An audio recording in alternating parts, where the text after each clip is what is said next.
Hi friends, ഞാൻ Bijo Varghese. Welcome back to financial server. ഇന്ന് നമ്മൾ ഡിസ്കസ് ചെയ്യുന്നത് പ്രായമായവർക്ക് എടുക്കാൻ കഴിയുന്ന ഏറ്റവും മികച്ച പോളിസികളിലൊന്നായ സ്റ്റാർ ഹെൽത്തിന്റെ സീനിയർ സിറ്റിസൺ റെഡ് കാർപ്പറ്റ് എന്ന പോളിസിയിൽ വന്ന ചില മാറ്റങ്ങളാണ്. മാറ്റങ്ങൾ അറിയുന്നതിന് മുമ്പ് ഈ പോളിസിയെ കുറിച്ചുള്ള പ്രധാനപ്പെട്ട 1-2 പോയിന്റുകൾ ഞാൻ പറയാം. ഈ പോളിസിയെ കുറിച്ച് നിങ്ങൾക്ക് ഡീറ്റെയിൽ ആയി അറിയണമെങ്കിൽ മുൻപ് ഞാൻ ചെയ്ത വീഡിയോയുടെ ലിങ്ക് മുകളിൽ ഐക്കാർഡിലും താഴെ ഡിസ്ക്രിപ്ഷൻ ബോക്സിലും ഞാൻ കൊടുക്കുന്നുണ്ട്, നിങ്ങൾക്ക് കാണാവുന്നതാണ്. ഈ പോളിസിയിൽ 60 വയസ്സിനും 75 വയസ്സിനും ഇടയിലുള്ളവർക്ക് ജോയിൻ ചെയ്യാവുന്നതാണ്. ഈ പോളിസി നിങ്ങൾക്ക് ലൈഫ് ലോങ് റിന്യൂ ചെയ്യാവുന്നതാണ്. റൂമിന്, ഐസിയുവിന്, അതുപോലെ തന്നെ ചില രോഗങ്ങൾക്ക് സബ് ലിമിറ്റ് അല്ലെങ്കിൽ കോ പേയ്മെന്റ് ഉണ്ടായിരിക്കുന്നതാണ്. ഇനി നമുക്ക് എന്തെല്ലാം മാറ്റങ്ങളാണ് ഈ പോളിസിയിൽ വന്നിരിക്കുന്നത് എന്ന് നോക്കാം. പ്രധാനമായും 5 മാറ്റങ്ങളാണ് ഈ പോളിസിയിൽ വന്നിരിക്കുന്നത്. ഒന്നാമത്തെ മാറ്റം ആയുഷ് കൂടി ഈ പോളിസിയിൽ ഉൾപ്പെടുത്തിയിട്ടുണ്ട് എന്നുള്ളതാണ്.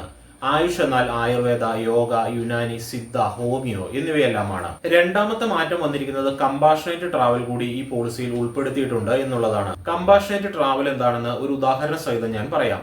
കേരളത്തിൽ താമസിക്കുന്ന ഒരു വ്യക്തി മറ്റൊരു സംസ്ഥാനത്ത് യാത്ര ചെയ്യവേ അവിടെ ഒരു ആക്സിഡന്റ് ആയി ഹോസ്പിറ്റലായി എന്ന് കരുതുക. അദ്ദേഹത്തിന്റെ അടുത്തെത്താൻ അദ്ദേഹത്തിന്റെ വേണ്ടപ്പെട്ട ഒരു വ്യക്തിക്ക് എയർ ട്രാവൽ ചാർജായി 10,000 രൂപ വരെ ഈ പോളിസിയിലൂടെ നിങ്ങൾക്ക് ലഭിക്കുന്നതാണ്. പോളിസി എടുത്ത വ്യക്തി മരണപ്പെട്ടിട്ടുണ്ടെങ്കിൽ മരണാനന്തര കാര്യങ്ങളായ എംബാമിംഗ് പോലുള്ള കാര്യങ്ങൾ ഈ പോളിസിയിൽ കവർ ചെയ്യുന്നതാണ്. അതുപോലെ തന്നെ മൊബൈൽ മോർച്ചറി ചാർജ് തുടങ്ങിയവയൊക്കെ നിങ്ങൾക്ക് ഈ പോളിസിയിലൂടെ ലഭിക്കുന്നതാണ്. നാലാമത്തെ മാറ്റം വന്നിരിക്കുന്നത് സെക്കൻഡ് മെഡിക്കൽ ഒപ്പീനിയൻ കൂടി ഈ പോളിസിയിൽ ഉൾപ്പെടുത്തിയിട്ടുണ്ട് എന്നുള്ളതാണ്. അഞ്ചാമത്തെ മാറ്റം വന്നിരിക്കുന്നത് പ്രീമിയത്തിലെ ചെറിയ വർധനവാണ്. പ്രീമിയം ചാർജ്, സബ് ലിമിറ്റ്, കോ പേയ്മെന്റ് തുടങ്ങിയവയെല്ലാം ഉൾപ്പെടുത്തിക്കൊണ്ടുള്ള ഒരു PDF ഞാൻ നമ്മുടെ വാട്സ്ആപ്പ് ചാനലിലും അതുപോലെ തന്നെ ടെലഗ്രാം ചാനലിലും ഇട്ടിട്ടുണ്ട്. നിങ്ങൾക്ക് അത് വേണമെങ്കിൽ വിസിറ്റ് ചെയ്ത് കാണാവുന്നതാണ്.